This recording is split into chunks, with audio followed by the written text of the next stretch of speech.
Welcome to the Flynn Brothers podcast. I'm John. And I'm Jimmy. Today's big idea: why child stars rarely become great adult actors. We question why child actors struggle to sustain success as they age, then trace the history of Hollywood's pint-sized performers. Later, we run through different categories of child stars, from the ones who flamed out to the ones who are still Hollywood icons. Finally, we share some tips to help child stars smoothly transition to adulthood. It's all coming up. But first, here's the Solons. Uh-huh. Oh yeah. Uh-huh. Oh yeah. Uh-huh. Oh yeah. Uh-huh. Oh yeah. Uh-huh. Oh yeah. Uh-huh. Oh yeah.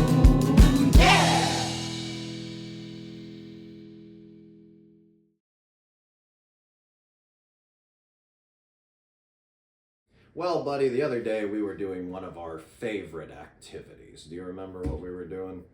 Eating copious amounts of food. No, we weren't doing that. Imbibing too much on things we... I don't know. What were we doing? We were watching cable TV, Oh, buddy. We were watching cable TV. And a movie was on. We flipped on about halfway through. It's Harry Potter and the Sorcerer's Stone, one of our absolute favorites. And we were admiring the performances of the three leads: Daniel Radcliffe, Rupert Grint, and Emma Watson. And a funny thought kind of struck us, and it's something I've talked about a bit with my fiance as well. There really are different skills involved when it comes to being a child actor versus an adult actor. And as we've sort of grown up with Radcliffe and Grint and Watson, we're more or less their same age, we've kind of witnessed them transition into adulthood and get into adult acting with sort of mixed success. But when you look back at sort of their early performances and when we were sort of watching Sorcerer's Stone together on TV, what sort of struck you about the three leads and their performances and what they brought to the table? Daniel Radcliffe is the perfect Harry Potter. Looks exactly like the little boy on the cover of it. Emma Watson, she has a perfect sort of pluckiness that you want in your sort of young female leads. And Rupert Grint was really eating off of a little stinker grin of like a that's just my luck sort of face that he went to many a time during the film. Something we'll explore later, but I just kind of want to get your initial thoughts on now. Why do you think child actors struggle with that transition into adult acting? Is it because, to me, my theory is we as grown-ups do not associate good memories with those sort of awkward preteen teen years, right? That sort of kind of 12 to sort of like 18 is a very sort of awkward time. And I feel like a lot of child actors, there's maybe just not a lot of roles in that range as well. But why do you think there is such a difficulty to transition from child star to adult actor? I think part of it is the look. Some people look right to be in movies when they're really young, and as they get older they grow in ways that you couldn't have possibly foreseen, and they no longer kind of have that movie star look about them. I think too that the Hollywood machine can really chew you up and spit you out, and it's hard to remain level-headed. Yes, I think, obviously a lot of child stars struggle with substance abuse problems and fame and bullying when they go back to school, if they go back to school. So I was very fascinated by this subject. We're going to kind of do a deep dive today of sort of this what makes great child stars, why it's difficult to become great adult actors, the differences between the two, and then we're also going to do a little brief history, a little Jim's brief history of, as we said up top, Hollywood's pint-sized performers. Did you like that? That was nice alliteration. Huh? Good stuff. Quickly, though, a few parameters, just to disclose to the audience. We're not going to hit them all. We're not going to get every single child star that has ever existed. So if we miss one, please send an email to flynnbrospod@gmail.com. But essentially, our focus here is to do a mix of the biggest household names, the ones we watched growing up, and just frankly, the ones we want to talk about. That's who we're going to be sort of focusing on today. Another important caveat, these have to have been child stars, not teen stars. So everyone we're talking about today was popular kind of before they were 13. So this would eliminate, say, Leonardo DiCaprio, Johnny Depp, Anya Taylor-Joy, Timothy Chalamet, you know, Judy Garland even, right? People from all over, Hollywood's, history, right? We're sticking strictly to child stars. Because if we started with teen stars, we'd be here all day. You know what I mean? Sure. We're not looking after heartthrobs. No. You had to have been adorable at some point. Plucky. Right? You had to be described as plucky. Another thing, we're not doing any shooting stars. And by that I mean no child stars who kind of had one hit and then were never heard from again. We sort of need them to have a sustained period of success. So this is going to eliminate, I'm going to probably butcher a couple pronunciations here, the star of Boyhood, Eller Coltrane, I think is how you say it. Wow, he just is, I did one 10-year-long movie and I'm done. Yeah, you're out. We're not talking about you. He did like 5 movies in one, and he's like, that's enough for me. We're not talking about you. Quvenzhané Wallis, the young girl from Beasts of the Southern Wild. I believe she was the youngest woman to ever receive an Academy Award nomination for Best Actress. And then Ke Kwan, who was in Indiana Jones and the Temple of Doom. Obviously has had later career success, but it was kind of only in that one big movie. You're missing the maybe most famous example of all, the little boy who played Charlie Buckets in Willy Wonka and the Chocolate Factory. He never acted in anything again either. Wow. Don't know his name, and I think he probably wants it that way. Well, you should have done the research. Yeah. You'll let me out to dry. Another important caveat, no Mickey Mouse Club members. So this is going to eliminate Ryan Gosling, Justin Timberlake, and Britney Spears. One of those is, in terms of being an actor, not really in the same category as the other two, I would say. Mm-hmm. Yeah. Justin Timberlake, the best of the three. Yeah. Right, that's what I meant, right? That's what I meant. All right, cool. So we got some categories I sort of broke the child actors into, and we'll get those later. But first, I want to do the history of child stars in Hollywood. So I am referring to these two people as the Adam and Eve of child stars. Of course, fans of the Bible will note Adam and Eve, the first man and woman. Yeah.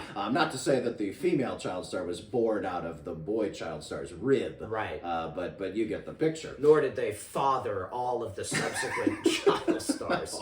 Nor were they tempted by a serpent. Yeah. But I digress. The Adam of child stars was Jackie Coogan. He was the first child star. He comes to prominence as the titular kid in Charlie Chaplin's first full-length film, The Kid. Have you seen this movie or seen any clips from this movie before? I've maybe seen the poster of it on like Okay. HBO Max. I always assumed Chaplin was the kid. No. He is the tramp.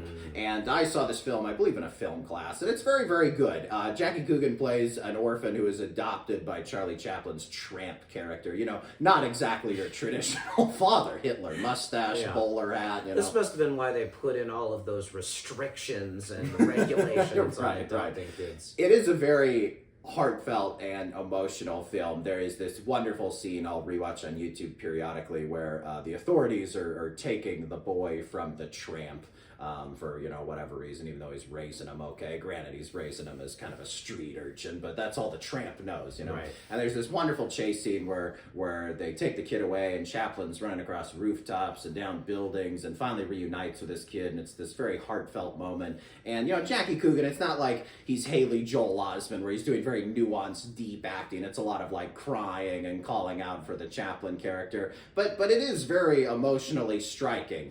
And Jackie Coogan had a pretty good career as a child actor. He was Oliver Twist in a silent Oliver Twist, and then he was Tom Sawyer in an early speaking role. So yeah, this was like kind of late 20s, early 30s. At that time, those are the two most choice roles a young boy could ask for. That's the Hamlet of young boy roles. Yeah. Sadly, the Oliver Twist was silent, so we couldn't hear him say, "Please, sir, I want some more." I mean, that's the the beautiful moment of that film, of Yeah. course. So Coogan earned in his career between $3 and $4 million as a child actor, which would be the equivalent of $70 to $90 million today. Holy cow. But tell me if this sounds familiar for child actors. His mother and stepfather squandered the fortune, which eventually resulted in California passing a law that protects wages earned by child actors. You think we'll mention something like this again during the episode? No, I'm sure everybody learned their lesson. Yeah, yeah, just Jackie Coogan. Eventually, he does carve out a pretty nice career in Hollywood, most notably as Uncle Fester on the Addams Family TV show. Wow. It really goes to show, like, that is probably the most dramatic example of, you look one way when you're a kid and you look a whole different other way when you you're go an from adult. the kid Yeah. to Uncle Fester. Like it is, could not be a crazier arc. I'm guessing you may know the Eve of child stars, the most famous young girl. When you think Golden Age Yes. Hollywood, even before that, who is it? We're animal crackers in her soup. Let's hear the name. Shirley Temple. Shirley Temple is correct. Your favorite beverage to order out, of course, with a splash of booze when you get it. You call it a John Temple, don't you? Yeah, I have to explain it every time the bartender has no clue what I'm talking about. So she was known as America's sweetheart. Fabulous, fascinating statistic. She was the #1 box office draw from 1934 to 1938 when she was ages 5 to 10. Wow. This success is only matched by the following individuals: Bing Crosby in the 40s, John Wayne in the 50s, Paul Newman in the 60s and 70s, Clint Eastwood in the 70s and 80s, and Tom Hanks in the 90s and 2000s. I mean, you were talking about A+++ list movie stars at the absolute peak of their careers. That is who is in conversation with Shirley Temple. That's incredible. Yeah, she's kind of, when you bring her up, nobody thinks of her as an absolute box office dynamo. Yeah, the 30s Robert Downey Jr. Yeah. It's Wow, pretty fascinating. incredible. Yeah, pretty incredible. She, to quote Lebowski, not exactly a lightweight. But all I really know about her is the song, you did Animal Crackers in My Soup. The only one I know is On the Good Ship, Lollipop, it's blah, blah. And I think I just know that from like a Simpsons reference, you know what I mean? Yeah. I don't really know much of her career. I was watching some clips of her, super, super adorable, cheeks you just want to pinch, cute little curly red hair. Yeah. Button nose. Button nose, like literally just one of those like porcelain dolls come to life. Truly, America's sweetheart. I mean, there's no other way you could put it. And I think you mentioned the word plucky earlier, and I think we'll talk about this later. She to me epitomizes what every female child actor is: precocious. That is really, when you look at whether it's Emma Watson as Hermione Granger, Shirley Temple, Haley Steinfeld in True Grit, which we'll talk about later. Every single female child actor is precocious. They're sort of wise beyond their years. They're kind of smarter than all the adults, particularly the male adults. And what you said, plucky, right? They have this determination. And it is so funny that I literally went through my list of every single female child actor, and I think every single one fits that categorization. Interesting. Yeah, there's definitely more of like there's no like Ron Weasley of little girl. No, there aren't like little stinkers. I mean, there is Ramona the Pest, but I feel like it's very, very rare in our society. And maybe it says something about our society and what we expect of women and young girls. And I think stereotypically, you think that way, right? When you think of like little kids, and you picture a boy, he's like jumping up and down on the couch and like ripping stuff up and on a sugar high. And then a little girl you're picturing just kind of sitting in the corner drawing or being very polite and sweet. I don't know, maybe some of those expectations kind of make their way over into the movies. What do you think? Yeah, perhaps. Movies play on our preconceived expectations. And I think it's just a good archetype as well. Like it's dramatically interesting. It's an active character, all that. Eventually, Shirley Temple flames out as a teenager. She's, like you said, people are perfect in movies for certain ages, and then, they, for whatever reason, audiences kind of just give up on it. Kind of just couldn't coast on how adorable she was anymore, you know? Yeah, it's like a NBA player that's all about their athleticism. Yes, It's like you got to yes. develop the other skills. Otherwise, if that goes away, then what are you? That's correct. I want to do one more category before we head into break. This is a list of child actors I just want to get through. I'm just going to basically name check. The name of this category is child actors who were before our time and we haven't seen enough of their work as children. So I'm just going to name check a few before the break. Mickey Rooney, Elizabeth Taylor, Tatum O'Neal, daughter of Ryan O'Neal. I believe they starred together in Paper Moon where she won an Oscar. And then Ron Howard, of course, known as a child actor. Yeah, I didn't know Elizabeth Taylor was. Yeah, that one surprised me as well. We've seen a little bit of her adult work. You know, she's really good in Virginia Woolf. But I think it was called National Velvet was sort of her big breakout role from childhood. But look, you know, we didn't have the time to go through the filmography of Mickey Rooney and Elizabeth Taylor to prep for this. She really was just famous then her whole life. Yes, never yes. was not insanely famous. She believed, she wore very strong perfume, believed, people, women especially, should have sort of a signature scent. What do you think of that? Yeah, that's good, but, I've known some men with a signature scent. Yeah, you I can would not smell describe, them coming from a block away. Yeah. All right, we're going to take a quick break. We'll be right back.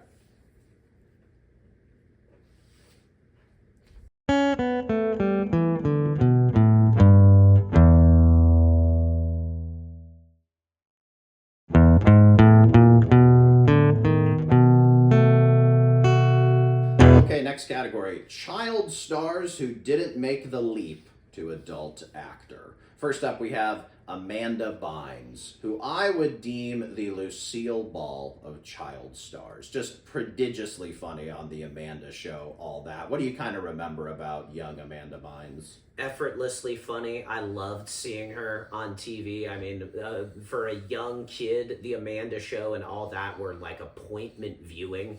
Anytime she came on, it was like, this is hilarious. She's hilarious. She, just had the old school sketch comedian sensibility. Great with big, broad characters, great with physical comedy, great with line deliveries. She gets older and kind of does some teen roles, What a Girl Wants, She's the Man, both, again, very, very great. But she kind of struggled to go beyond the teen roles. A lot of that was, due to kind of issues in her personal life, drug use, legal issues, stuff like that. She's very much a sad what if, because potential-wise, second to none in terms of having that much talent and potential at such a young age. What would you say? There's like an alternate universe where she's Kenan Thompson. Yeah, on for sure. Saturday Night Live. For sure. She would have crushed, I think, in that role, based on how she was as a kid, if she had been able to keep it together. But yeah, pretty sad, and, wish her the best wherever she is. Another, she's really concerned with what we think. Another of our well wishes. Another. Yeah, thanks a lot. Thanks a lot, buddy. Another actor in this category, Drake Bell. Very good on Drake and Josh. Also was on the Amanda Show. Kind of her Harvey Korman to her Carol Burnett, if you will.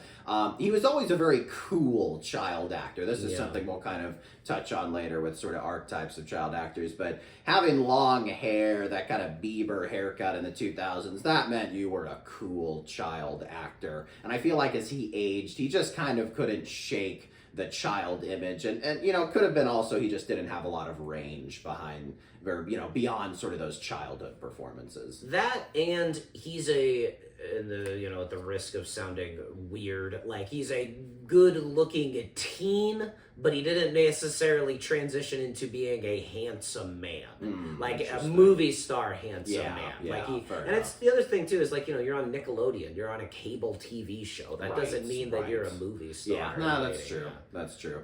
Next actor in this category, Frankie Muniz from Malcolm in the Middle, Big Fat Liar, one of our favorites, and of course, his James Bond agent, Cody Banks. Oh, great role. Absolutely incredible in that. In contrast to Bynes and Bell, who didn't make the leap through, kind of personal life issues and stuff like that, Frankie Muniz retired to pursue race car driving. And this is very similar to the last people in this category, Mary-Kate and Ashley Olsen, the Olsen twins, who were on Full House, and they did all those movies based in cities, Passport to Paris, Winning London, New York Minute, and they retired to go into fashion. And I want to ask you this, what do you make of the child star move to kind of, age and get into your awkward years and maybe start entering adulthood and look back and be like, I think the well's tapped. I'm just kind of going to leverage my fame and go into a completely different industry. What do you think of that? Probably a good call for your sanity. I also think it's hilarious that they do like the most stereotypical, like a little boy, I'm going to be a race car driver, and a little girl, I'm going to be a fashion designer. Like those are,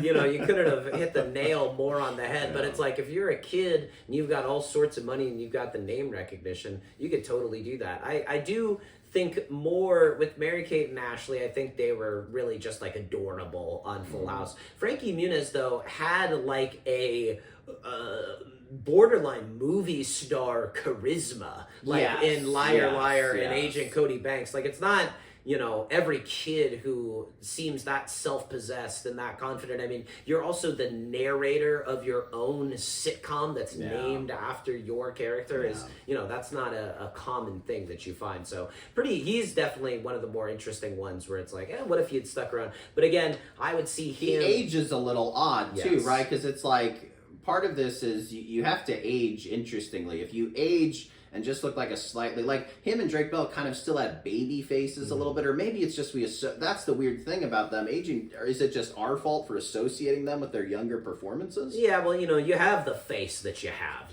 even I feel like years down the line, you can still recognize people you went to like elementary school with, even if they've got like a beard and they've got like a completely different look about them. But yeah, he definitely would have, I think, had to transition out of a leading role to more of like a character actor, scene stealer type of guy. Fair enough.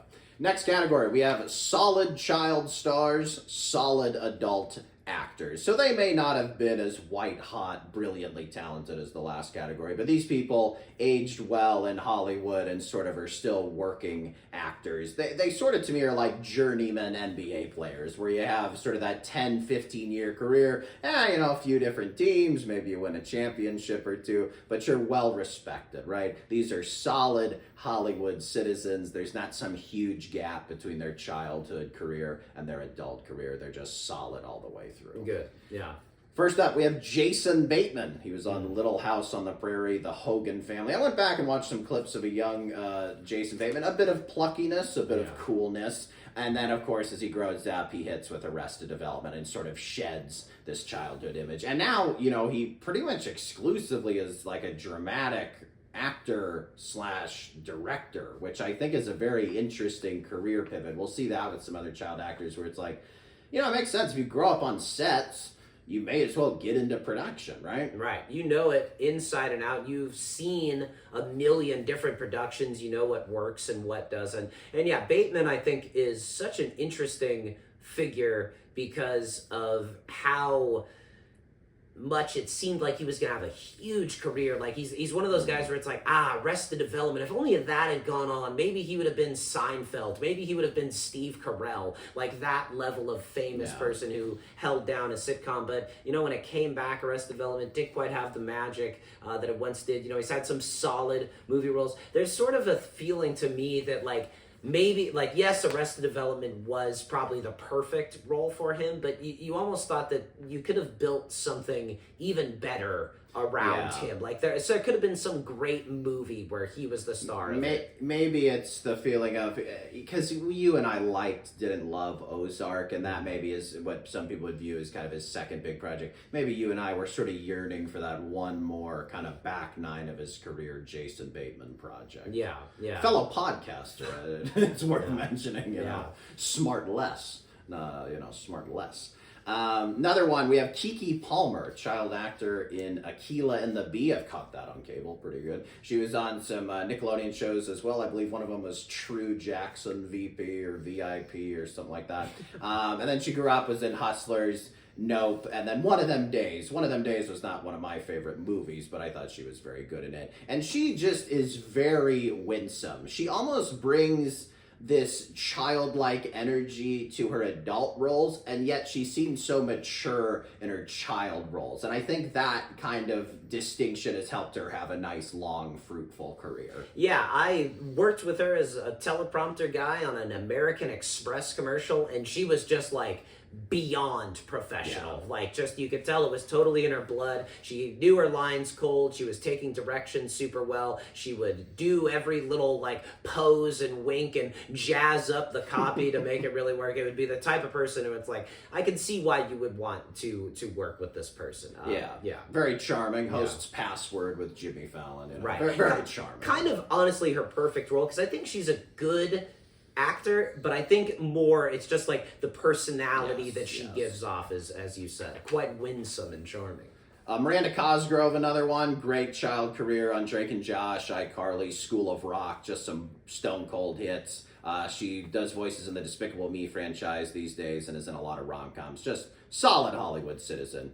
Drew Barrymore, grows up, is on E.T., and then as an adult, has done the collaborations with Adam Sandler, and now the daytime show, which you could almost see, we were just talking about Keke Palmer. She could maybe be heading that route as well. Just two people who are infectiously charismatic, wouldn't you say? Oh, totally. Yeah, she could totally host the game show. She, though, she was really the heir to America's sweetheart, I feel like. But even more like kind of in her teen years, and particularly the chemistry that she has with Adam Sandler. I mean, those are just two really lovable people. She obviously had personal life issues. There's this wonderful clip I've seen of her on The Tonight Show with Johnny Carson, I think kind of soon after the E.T. fame, where she interrupts the interview to say if she can take her teeth out, and she takes out like a top row of dentures that they've put in because she's lost her two front teeth. And my God. I just find that so interesting. That's another thing about like child actors. It's like, imagine you're like 2 weeks into production and the kid loses their front tooth or like whatever, it's just like not problems that most adult actors would have. No, that's true. Yeah, having dentures. She also famously did a little Playboy shoot to shed the childhood image. So that's a way that you can really show,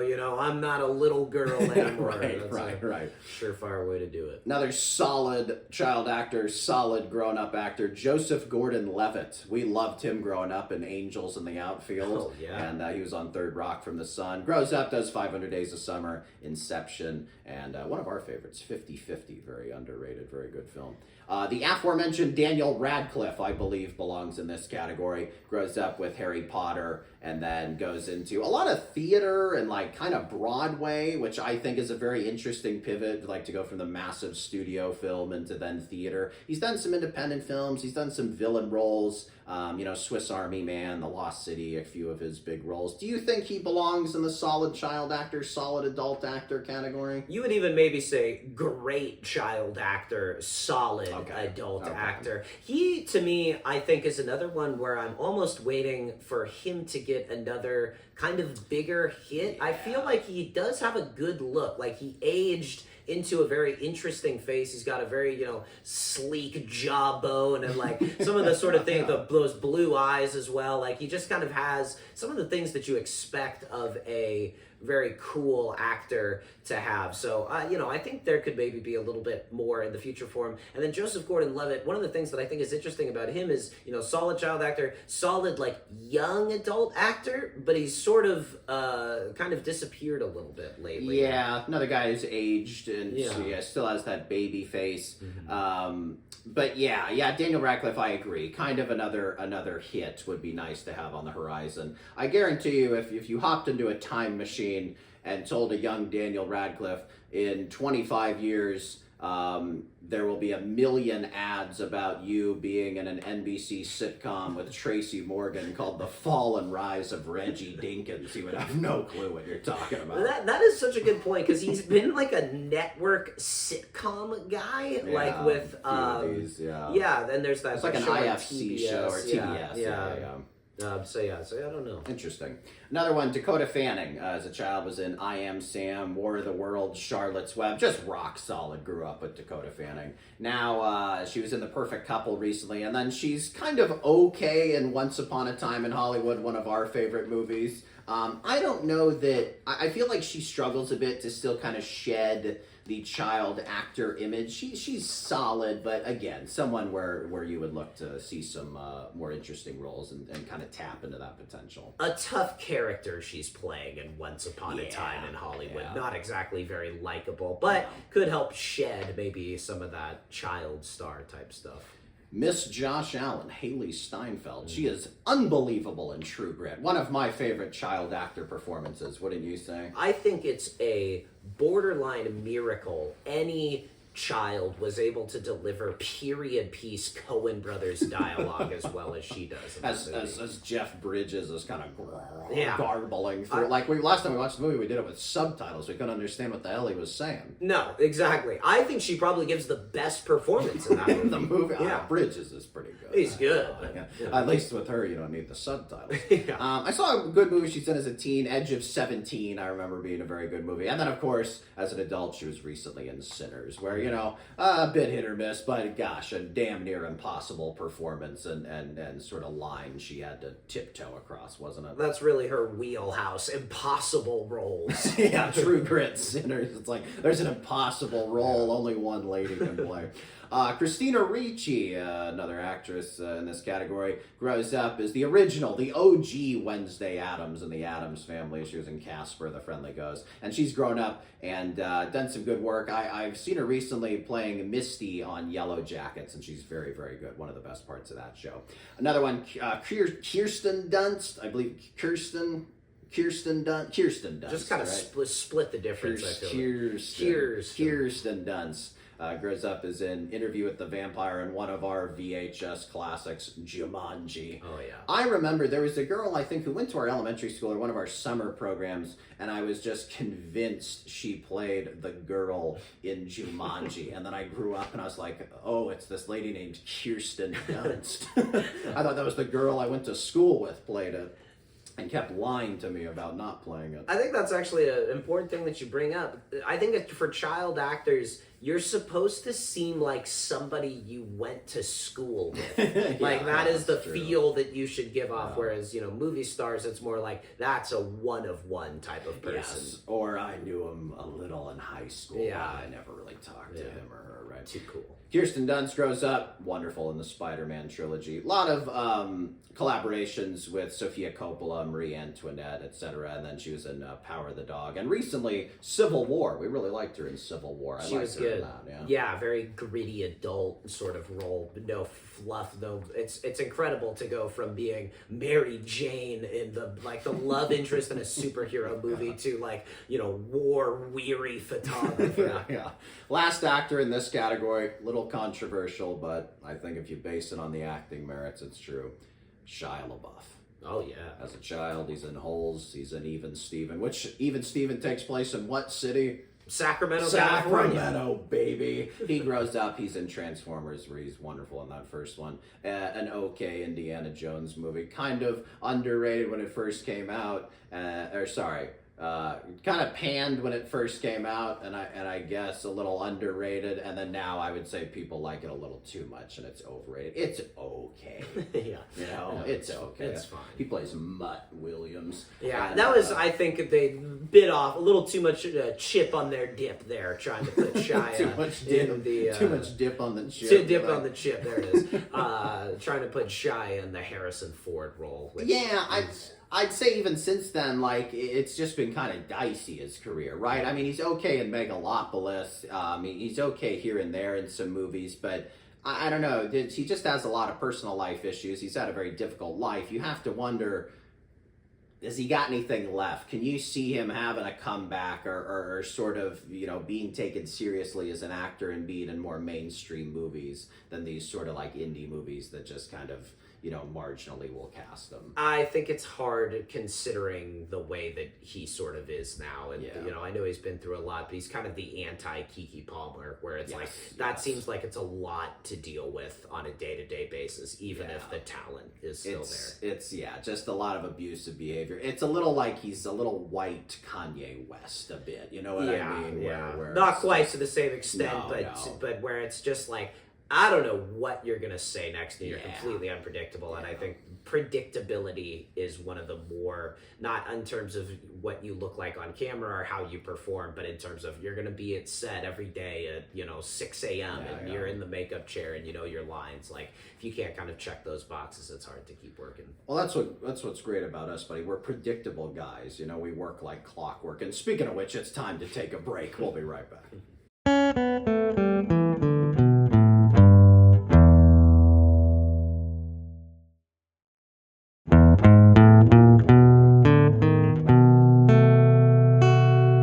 Next category. Wow, child stars. Meh, adult actors. Makes sense? Yeah, I got it. You like those sound effects? Yeah, you really communicated a lot with your delivery. Onomatopoeia, if you will. Mm. First up, we have Macaulay Culkin, known for Home Alone, very iconic child actor. He's, since his childhood, and he kind of took a hiatus. He's done a little bit of TV. We saw him on Fallout recently, kind of cameo. He's in Righteous Gemstones as well. He, to me, though, just is the ultimate example of the guy who can't shake the image. Yeah. And he, I don't want to pick on him too much for his physical appearance. It seems like he's had a little bit of face work done or something like that.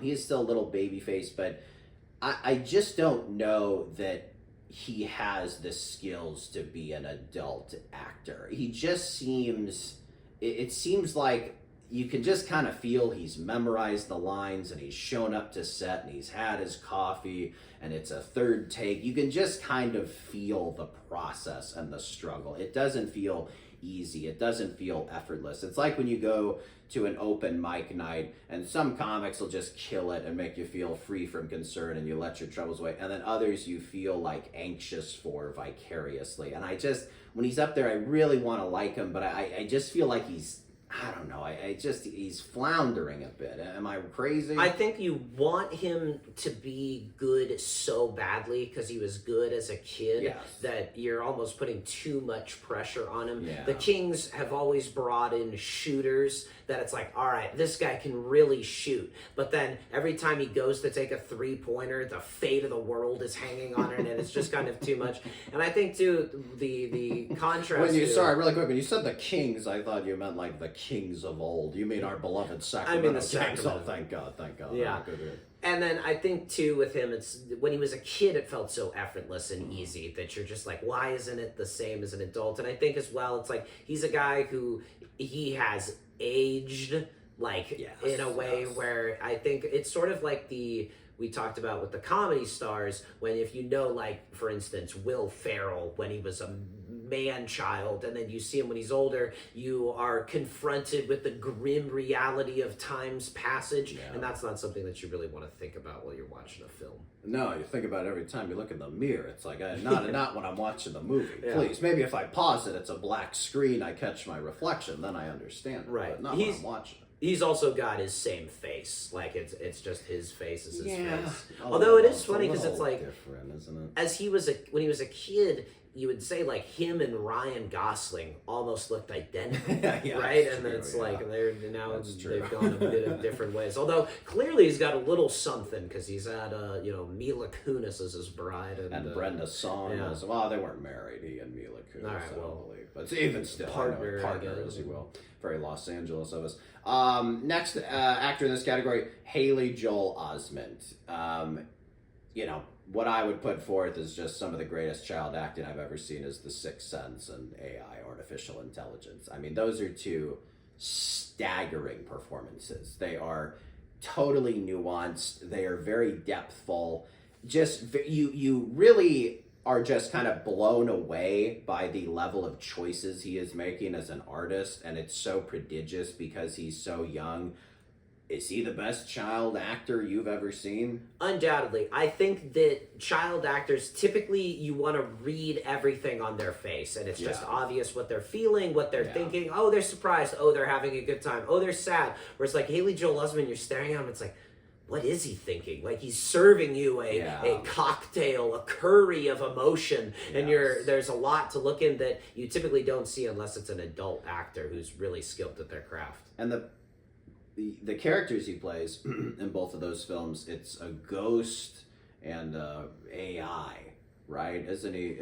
He is Bruce not a Willis ghost. is dead. Yeah, Sorry, yeah, Bruce yeah. Willis is dead. He sees the ghost. He sees the ghost. He sees the ghost. But he's a very obviously mysterious boy. Kind of takes place in this almost magical realist environment. And then of course in AI, he's an artificially intelligent, humanoid, whatever you want to call it. I mean, those are complicated performances, and it is just so unbelievable the nuance he adds to him. He really we watched both of them in pretty close proximity a couple of years ago, and we were both just blown away by the performances. Yeah, totally. And I think the thing about him as he aged is he didn't really grow up to be that tall. He's a little husky, but he still has interesting choices. He had a really cool role on Silicon Valley that I thought he kind of crushed, and I think he could still be a good part of a really good film as well. I'd like to see him work with a really top tier director and get kind of a great role. It's too bad he wasn't Richard Jewell in that movie. So I think he would have done a good job with that. He's like, damn it, Paul Walter Hauser, you just had to audition.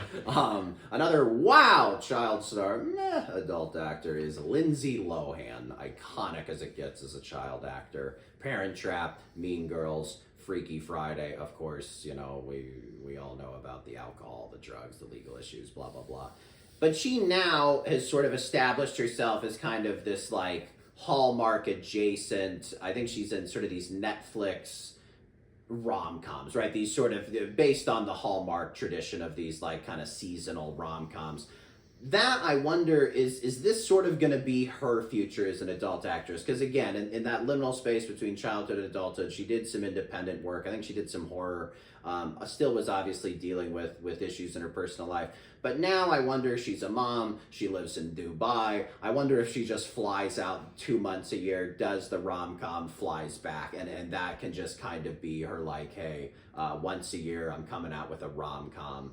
And that's sort of the career. Yeah, I think when you've made as many classic films as she did when she was younger, your burning desire to make great films as an adult, you lose the zest maybe for the work. And God bless her, she's had some very tasteful, exquisitely done face work that has limited her emotional range of expression. Which is perfect for these sort of boilerplate rom-coms. When are you and I going to get a little face work on? We're here on YouTube, and I think they're the audience tired of looking at our mugs. Then we probably got to get the buckle fat sucked out or something. And we can shoot some stuff into our foreheads and then knock out those wrinkles.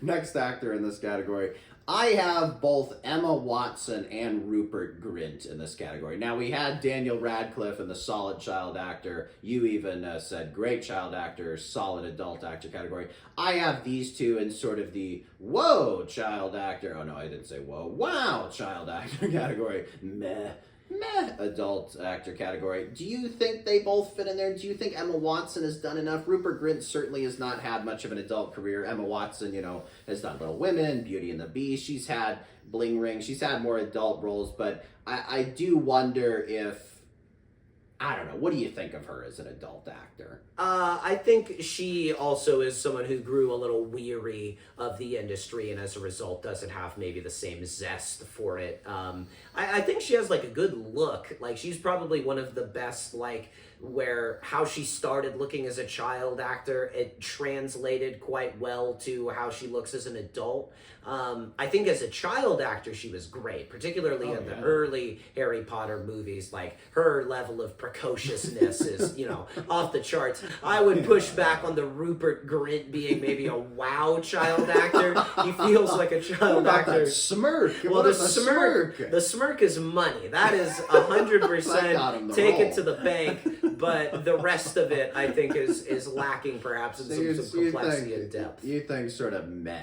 Yeah, when I'm watching him in the Harry Potter universe, I can just see him waiting for the hot chocolate that he gets to have after the scene is over. Please God, call cut. I'm smirking, call cut, so I can get a peppermint hot chocolate. Yeah, that's what I see. God bless. You can see the process. Yeah. You can see craft services, the marshmallows, the chocolate shavings. Right. Yeah, I got the big blankie he puts puts over his robe so he doesn't spill any hot chocolate on it. That's what I see. Oh God. Oh man, hey, he's great in it you're though. Good buddy, you got some good ones once in a while. God Christ, I don't even know what I was talking about. Oh yeah, Emma Watson. The one thing I'll say about her, it's you know, you mentioned how well she's aged and stuff. She's still very beautiful. She you know, grew up, went to school, very unproblematic, very much kind of like Hermione. Does a lot of like charity work, I think like UNICEF, stuff like that.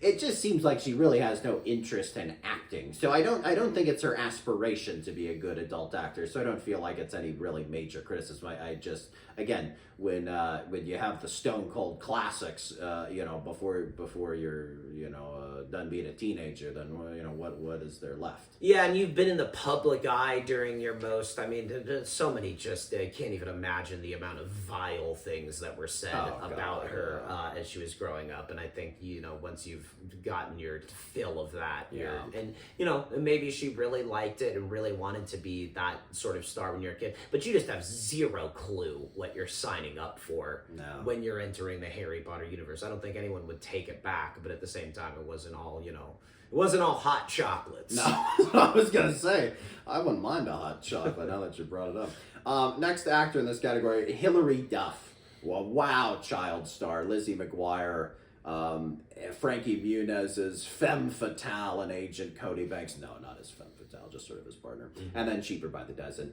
Sort of limited movie and TV appearances. She just came out with a new album I heard about, which is very cool. Very beautiful woman, you know, just worth mentioning. If I were her, you know, she was doing a podcast. I wouldn't mind her saying that about me, so to speak, in this sort of bizarro alternate reality I've created. Total 1-to-1 there. Next actor in this category, Josh Peck.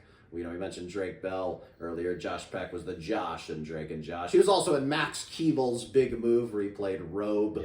And a boy who always wore a robe, was very chubby. There's the opening scene of the film. I believe someone drops a half-empty can of Coca-Cola on the floor of a bus, and he picks it up and drinks it. And that's sort of just what society thought of people who were 20 pounds overweight in the early 2000s. They'd drink sugary soda off the floor of a city bus. Yeah, we were crueler to him than we needed to be, and then he lost his weight. He's kind of now Mr. Social Media. Is kind of the niche he's settled into. He was sort of your vintage chubby kid, and now he's Mr. Social Media. Not much, you know, as you said, of an adult career in film and TV, but he was an Oppenheimer. I kind of was looking through his filmography, and I did remember that. I did remember briefly seeing him in Oppenheimer as you're going through the 3-hour movie, and you're just like, is that Josh Peck? And then, you know, the bomb goes off.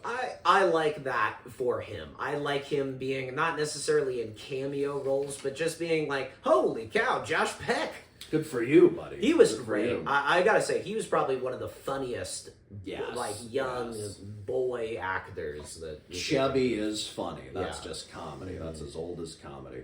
Another child actor, adult actor, Abigail Breslin. She was Little Miss Sunshine. She was in Zombieland. You know, steady career in film and TV, but just when I've seen her in the adult stuff, haven't been totally blown away. She is incredible in Little Miss Sunshine. Unbelievable. Corey Feldman, very, very famous child actor in Goonies, Stand By Me. I'm not going to hit all the Stand By Me kids, River Phoenix, Jerry O'Connell, etc. All the kids in that are great. It's probably, ensemble-wise, the best acted child star film, I would say. Because directed by a former child star himself. Rob Reiner. Or wasn't it Ron Howard? It's Rob Reiner. It's Rob Reiner. Yeah. What does Ron Howard have to do with it? Nothing? Nothing. You just confuse their names. How about that? Anyway, let's get this guy some hot chocolate. Yeah, that's what I was saying. I was saying Rob Reiner, Ron Howard, whoever it was, they had plenty of hot chocolate on that set. Rob Reiner was, Meathead and All in the Family. So he was a teen actor, I think. But Corey Feldman, no real much of an adult career. He's done some stuff. Mara Wilson. Do you know who Mara Wilson is? Matilda, yes. Phenomenal. She was also in Miss Doubtfire. Done a thing here or there as an adult, not much. Let me know if you think these are child actors as when they were kids. Cole and Dylan Sprouse. I wouldn't call it a wow, Were but they meh, and then now as adults are meh? Because they're meh adults. Would you say they were Right. kind of meh child stars? well, they're really good in Big Daddy, The Yeah. Sweet Life of Zack and Cody. I mean, you and I watched that show growing up. I Oh, probably thought they were pretty sweet then. My so. question I wrote was, were Zack and Cody as cool as kids got in the early 2000s? For sure, for sure. My other follow-up question, would you want to live in a hotel? Absolutely. Terrible. Terrible. Maybe if Brenda's song is also... Eating continental Yeah. breakfast every day.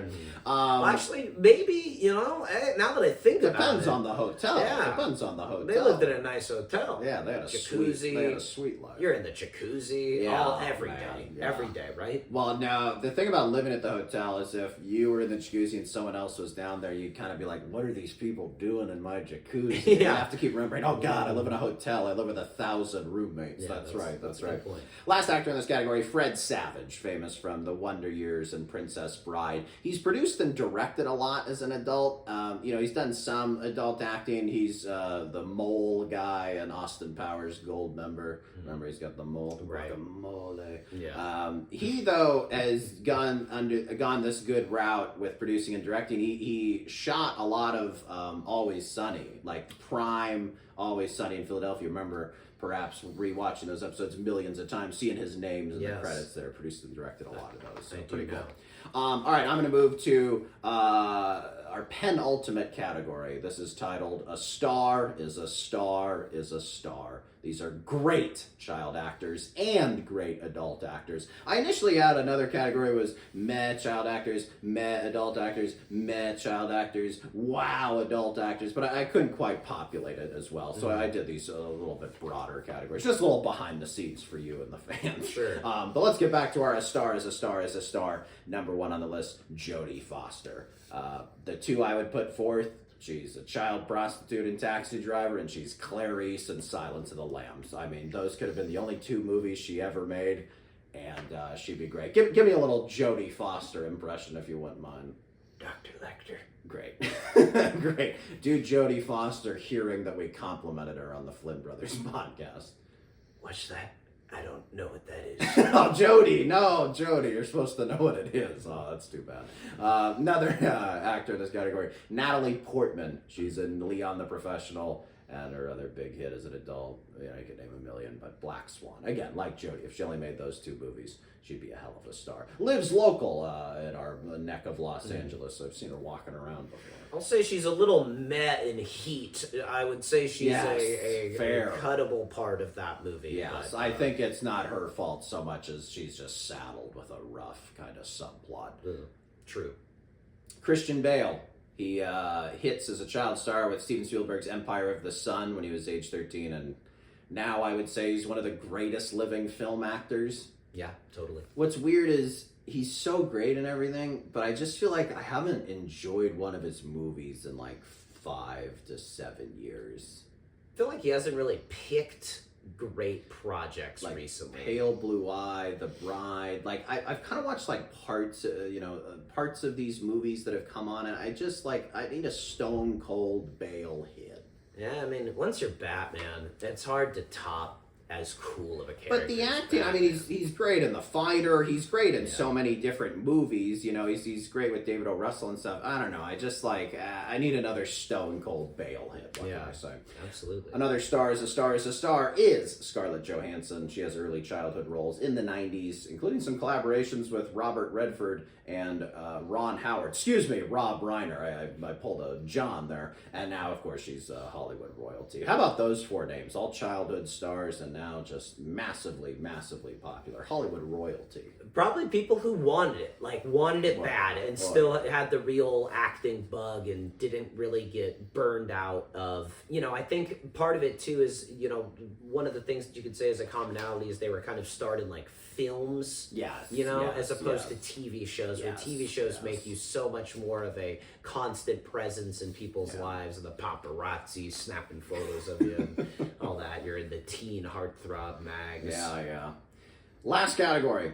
This one's called Jury's Still Out. It's a child star who could be a good adult actor. I only have one person in this category, Millie Bobby Brown, who plays 11 on Stranger Things, and then she also plays Enola Holmes.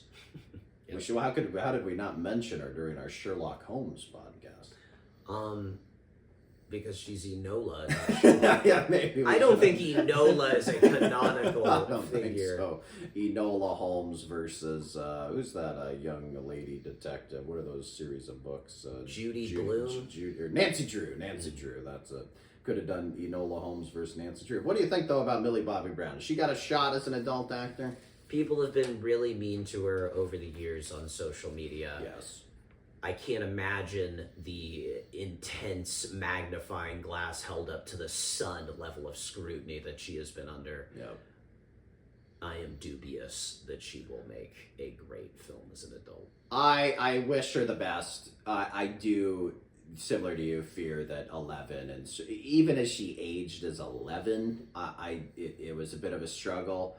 We'll see in 10 years. Again, wish her the best. It could be a case, though, where the talent is sort of limited to being a child star. Yeah, a little bit of also the other thing is it's I think a result of the amount of scrutiny that she was under. The Botox, you get the Botox in the face, it's hard to beat. It's tough. I knew girls in college who were doing it in college. I'm like, no, you don't need it when you're 21. Yeah. Like, it's just tough. It's So really anyway, a messed up society. She's married to young Bon Jovi, so not all bad. Not bad.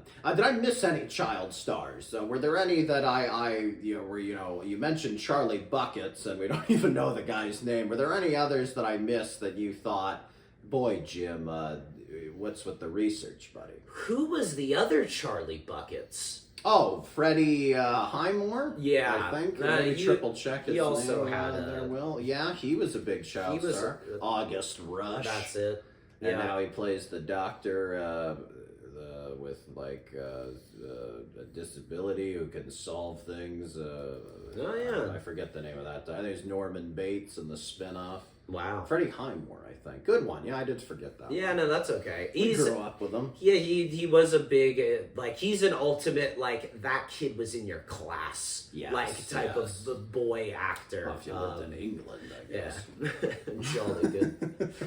He's a jolly good child star, I think. Finally, I think you did agree with this, but I just wanted to put a bow on it. Do you agree that Haley Joel Osment is the greatest child actor?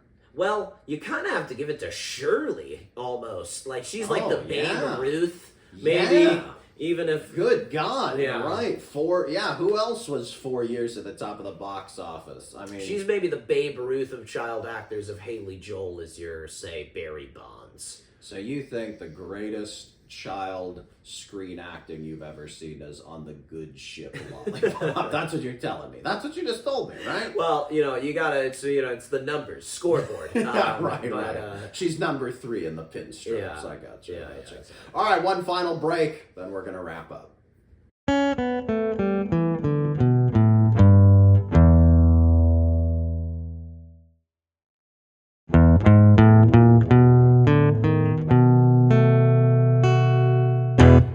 We're going to wrap up with some questions and some exploring of child acting versus adult acting. First question, what makes a good child actor? And before you answer it, I will ask you this follow-up question. Is being adorable a must? Yes. In a way. I mean, you just have to be look at that little guy. You got to be rooting for you immediately. You have to be adorable. You have to be a cute little kid, don't you? I mean, that's a scamp. Yeah, you can't have jacked up teeth and weird freckly skin, and not to begrudge anyone, but you have to look good on camera, right? Absolutely. It's a ruthless business, show business. What makes a good one? I would say kind of an everyman, like the kid next door, but they're the A student. Like that sort of a thing. There has to be this blend of, wow, they're really self-confident and precocious, but at the same time, they're not completely unthinkable as a child, living down your street. I thought of a couple archetypes for girl actors and boy actors. There's really only one, I think, for girl actors, the precocious and plucky one. I mean, I went through Haley Steinfeld, Hilary Duff, Keke Palmer. You can go through every female child actor. Exclusively, every single one is precocious and plucky. Can you think of another type that you can be as a female child actor that does not fit into that category. Like, it's a lot of like correcting adults, you know what I mean? And sort of like, I'm more mature than the adults, which we kind of touched on earlier. I just have not found a different version. Like, Hermione Granger is a perfect example, right? I can't think of any other archetype or really role available for female child actors. No, you're right. Maybe a couple of others that just sprung to my mind that you're discussing young female actors. You got Raven Simone. Was also another good one. And then of course Miley Cyrus. Oh yeah, on Hannah Montana. Yeah. But yeah, it's still very much like Raven having the like clairvoyantness is such a kind of a funny twist on the I know better than the adults, and then Hannah Montana fooling the world. Hannah Montana is sort of part of that golden age of television of Tony Sopranos and Don Drapers and Walter White. These men with this lie, with this second identity they're hiding from the world. Very curious, very curious. For boys, there are 3 archetypes I have found. You can be a cool boy. You can be a chubby boy, or you can be a nerdy boy. Nerdy boy, another one I forgot to mention is Jonathan Lipnicki from Like Mike and Jerry Maguire. But that to me, are there any others for boys? I think it's pretty much you're a cool boy with long hair and you're skinny. You are a chubster wearing a robe all day, drinking Coca-Cola off the floor of a bus. Or you got the circular glasses, and you know that the human head weighs 8 pounds. You know, I guess the one who defies that is our GOAT, Haley Joel Osment. He transcends the boy category. He's maybe like... Yeah, he's like creepy boy. He's creepy He's creepy boy. That's the 4th one. It's creepy, cool, chubby, or nerdy. That's what boys are. They're often a mix of all those things. All right, cool. So I want to dive into what I believe to be the core differences between child acting versus adult acting. I think they are 2 crafts that call for completely different things, and I'll break it down for you. When a child acts, it's obvious they're performing, whereas with a great adult actor, you want to hide the craft. Would you agree with that?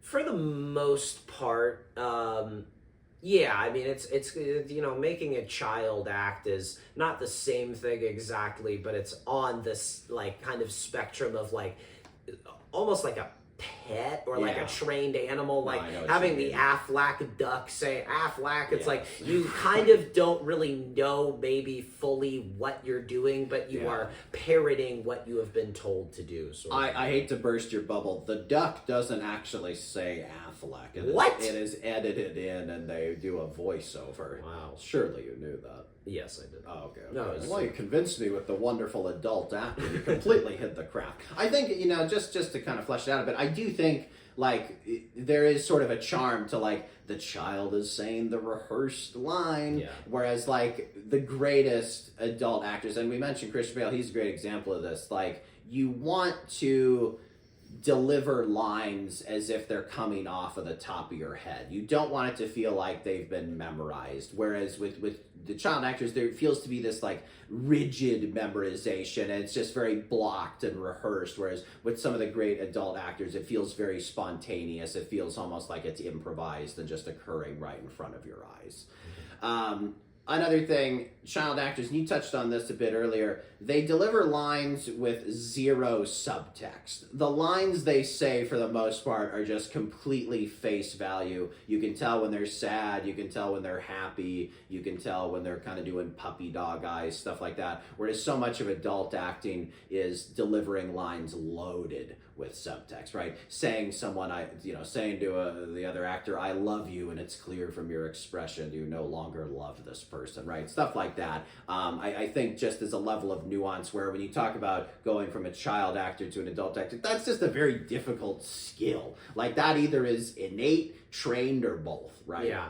Well, I think too, it's children are less subtle and nuanced than adults. Usually what a kid is thinking or feeling is pretty obviously on their face. They're rarely able to fully hide it. And so as a result, it makes sense that a child actor, mimics that. Absolutely. All right, I want to wrap up with some tips on how to make the transition from child star to adult actor. You mentioned this earlier with when Drew Barrymore posed for Playboy. I think you need to kill your child actor self. You need to completely shed the image.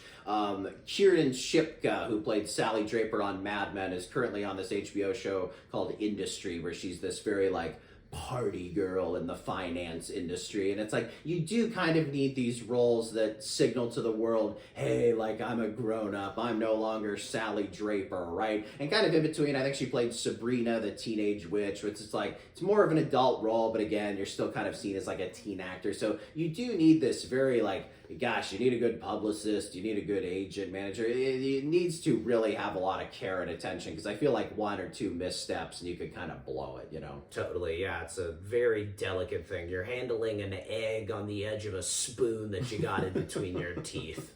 It has to be that as an audience, when we watch you, we're no longer thinking of you as a child actor. Nobody watches Jason Bateman and thinks, Little House on the Prairie. Nobody watches Christian Bale and thinks, you know, Empire of the Sun, right?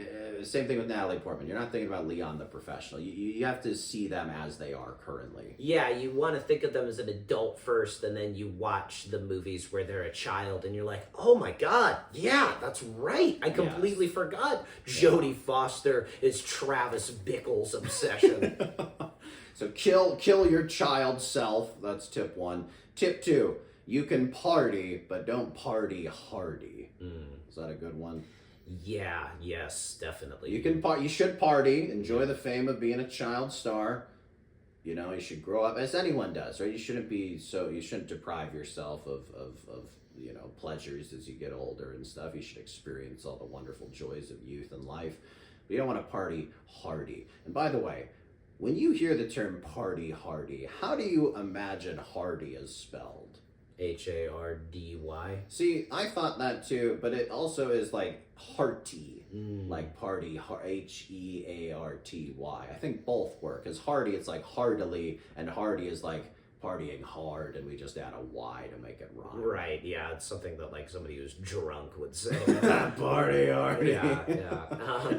Yeah, I agree with that. I think too, the best that you can manage to retain some sliver of your childhood, you know, that's also if you can, go to school, go Yeah. to space camp, you know, all these Right. things we associate with childhood. Right. As long as you go to school and space camp, you have a childhood. Work in another industry for a while, I would say, is another tip. I think you need to step away from acting, whether it's a hiatus, whether you know, you go off to college, study something else, whether you race cars or get into fashion, whatever it is. I think, you know, when we first moved into town, we met with a legendary, you know, famed screenwriter, and the biggest piece of advice he told us was get a hobby, Flynn Boys. You get a hobby, and you do need that. You need that break from the industry, don't you feel? Yeah, you know, I might push back on this. Really? I don't think, the two things that you mentioned, people who drove race cars and started fashion brands, that became their life.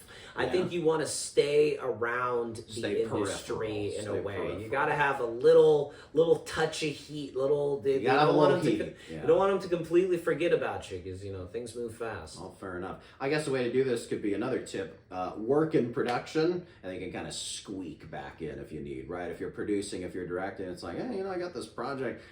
And I used to do a little acting. I might be kind of good in it. Yeah. Maybe I write it, maybe I direct it. Who knows, right? Maybe you can do that, right? Go the production route. And, as long as we need an actor, I can, you know, dust off the chops and step back in. Ke Kwan, you know, that was the way yeah. he did. He was just a behind-the-scenes guy forever. And yeah, I think that too, but it's like, at the same time, it's like, you kind of want to, I think you want to basically, after you've gotten your childhood roles, you want to try to get into movies, is what it really seems like would be that's the best advice, which obviously every actor is trying to get into the movies, but you know, because it makes you larger than life, and yet people aren't going to get as tired of you from seeing you on 8 seasons of a Disney show where maybe the last 2 you're kind of chafing at this character that you want to get rid of. So yeah, you know, to all those child stars out there, you know, stay in the biz, but don't get in too deep. It's all about moderation. Yeah, we could perhaps open some sort of consultation business for these child actors. Yeah. A little creepy, though, Right. if we're like, hey, stage moms, your kid, we'll tell you how to live your life. Yeah. Right? Yeah. Not exactly a normal line of work we'd be in. Sure isn't. Yeah, it's definitely a difficult kind of balance to strike, offering unsolicited advice to children. Yeah. And with that, please subscribe, comment, and leave a rating. We can't really end on that note, can we? We can. Please subscribe, comment, and leave a rating. Send questions, comments, or big idea suggestions to our business email, flynnbrospod@gmail.com. Thank you to our producer, Will Slade, and we'll see you next time on the Flynn Brothers Podcast. Take care, buddy. No, buddy, you take care.